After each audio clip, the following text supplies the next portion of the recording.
To call the human ship cramped was an understatement. The humans built their ships with pure utility in mind, and she hated it, which meant her nephew was seething in discomfort. Her people's preferences for luxury and spacious living areas meant the corridors were wide and each room was larger than necessary. Her nephew, however, had decided to arrive with his fleet, but was the more honorable of her sister's children and agreed to parley. She found that fact unnerving, as he has absolute fervor for the Empire and his known temperament for those he deems lesser, which was everyone because he is a prince. Meeting these primates was also different, not in their design but in their mannerisms. They acted with confidence and control, and every action was done with precision and efficiency, nothing like other primate thralls her empire raised in the past. This whole situation still felt completely in their control.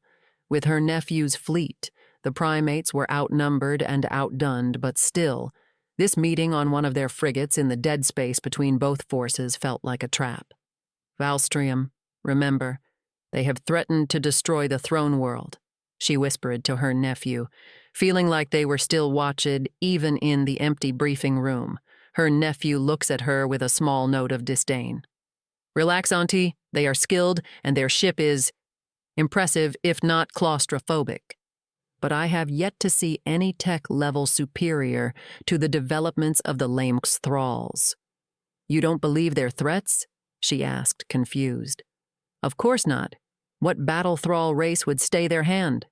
her nephew says back. Then the door opens, and a primate she recognizes as Admiral Kenji Watanabe. The leader of the human fleet walks in and speaks with an unhappy tone. "Humanity is not in the habit of killing civilians, Prince Valstrium Voljuelman Kiosmaz. I must say I am unsurprised and unhappy that our request for an envoy to come alone was ignored. But here you are nevertheless." The human gestured to a chair. "Sit and we will get this over with." She shifted into a chair beside her nephew. Its design was made with knowledge of her people's anatomy in mind, as there was room for her tail to rest comfortably. Her eyes studied this Kenji up close, and she could see the subracial divides the file on them spoke of. He was a bit shorter than the other humans she saw while being escorted to the briefing room, and his eyes were a bit thinner if that was possible. But the thing the Hales didn't show was how defined his muscle mass was. Despite the uniform and flight suit under it, she could see the toned muscularity of a warrior. "So, in the terms you wanted, you asked a 300 light-year bubble around Earth as yours, and for us to agree to 1,000 Earth years peace and non-aggression treaty." Her nephew spoke slowly, entering the negotiation styling of her empire. Deals are made slowly and with carefully made small moves to poke and push your position. "That is non-negotiable," Kenji said with a harsh tone, his eyes watching her nephew like a predator stalking its prey, something that sent a chill down her spine. "I am afraid it must be. See, we have 5 her nephew started but was cut off. "5 worlds with seeded races, the Trix, the Kail, the Bauer, the Quaul, and the Kool. We know and we will be taking stewardship of them too as part of the light-year bubble," Kenji said, his hands resting on the table, fingers interlaced. Her eyes snapped to her nephew as she heard his low growl. He doesn't like being cut off or being told things like it's not an option to be changed. "Careful, primate. We can always go back to shooting each other," her nephew said with a note of malice in his tone. "The name is Kenji, and if you are going to sit there and try and make this deal more favorable for your empire, you are sorely mistaken," Kenji says quickly, his eyes narrowing a bit as he glares at the Imperial Prince. "I have given the orders to destroy this ship with a press of a button and launch an antimatter bomb into the core of your throne-walled star. And before you ask, it's amazing how far you can push an FTL device when you disable the safety features," he says again, with that cold and calculated tone he made this threat with before. "Madman!" her nephew roared, jumping to his feet. "You would doom your space sector too." No, because we aren't launching from inside the disk of our galaxy. We will be firing from above or below. It's hard to tell with 360-degree combat space, Kenji says back with a hateful grin. Now sit down, shut up, and listen, he adds, his tone and voice radiating the sheer willpower to devastate a space sector for some reason. Kenji, she speaks a bit out of order, her mind trying to piece together why he was the leader and why he hates them so much to go to such lengths. Why are you offering us a chance for peace? Surely you would have done away with it if you got this far. Kenji shifted, leaning back. My family was from Tokyo, he said, but added as they seemed confused. Tokyo was the name of the city the first of your kind raised on Earth when he came to collect us. He saw that our world was in a state of peace and harmony, which was unacceptable to him. He launched an indiscriminate attack on our most prosperous and peaceful city to try and humble us. My whole family died because of him and your empire's stupidity and arrogance. His tone is cold and firm. Despite the overwhelming support to simply annihilate you from the galaxy, my leaders wanted to try diplomacy one last time. So, you are following orders? Her nephew asked slowly, a note of confusion and injury in his tone, upset at actually talking to a soldier following another's direction. My orders are vague and loose on this matter. I am letting this talk play out because I want to see if my late brother thought we could have been friends, Kenji said back. Besides, your ships are a joke and your war doctrine is…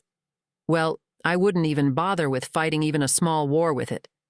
I see, her nephew said, before standing up. I don't think I can sit and let insults and threats go unanswered. This negotiation is over as it's clear that there is no topic you are willing to compromise on. Wait. No, she says, watching her nephew leave the room. Her eye turned to Kenji. Please, just give me a day or two to talk with him. He is young, prideful. It's okay. He isn't the person that can accept this deal. He is just the figurehead of these talks, Kenji said, his eyes locked on hers. She felt a bit uncomfortable with this assertion. She was a part of the Mother Council, but none should know of it or their existence outside the nobles and royals. How do you know that? Kenji smiled a bit wider. Did you think espionage and subterfuge are things we didn't develop? He asked calmly. I see. My people have deeply underestimated your kind, she said with a sigh and sat down, tapping her communicator to have her lieutenant jam her nephew's communications. So, what exactly does humanity want? The terms we set. Nothing more and nothing less. The bubble we chose will give us a border with your neighbors, yes, but we will not allow foreign militaries to travel our space, so you don't need to fear a sudden attack by the Virilias. And the table will be open to setting up trade and a more peaceful friendship if your rulers listen closely to the Empress, Kenji said back as he sat too, his hands interlacing and eyes observing her closely. She sighed again.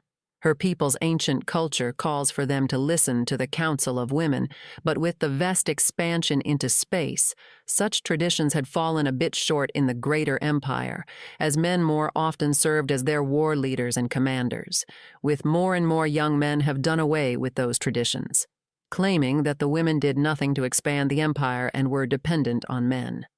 That is a hard sell.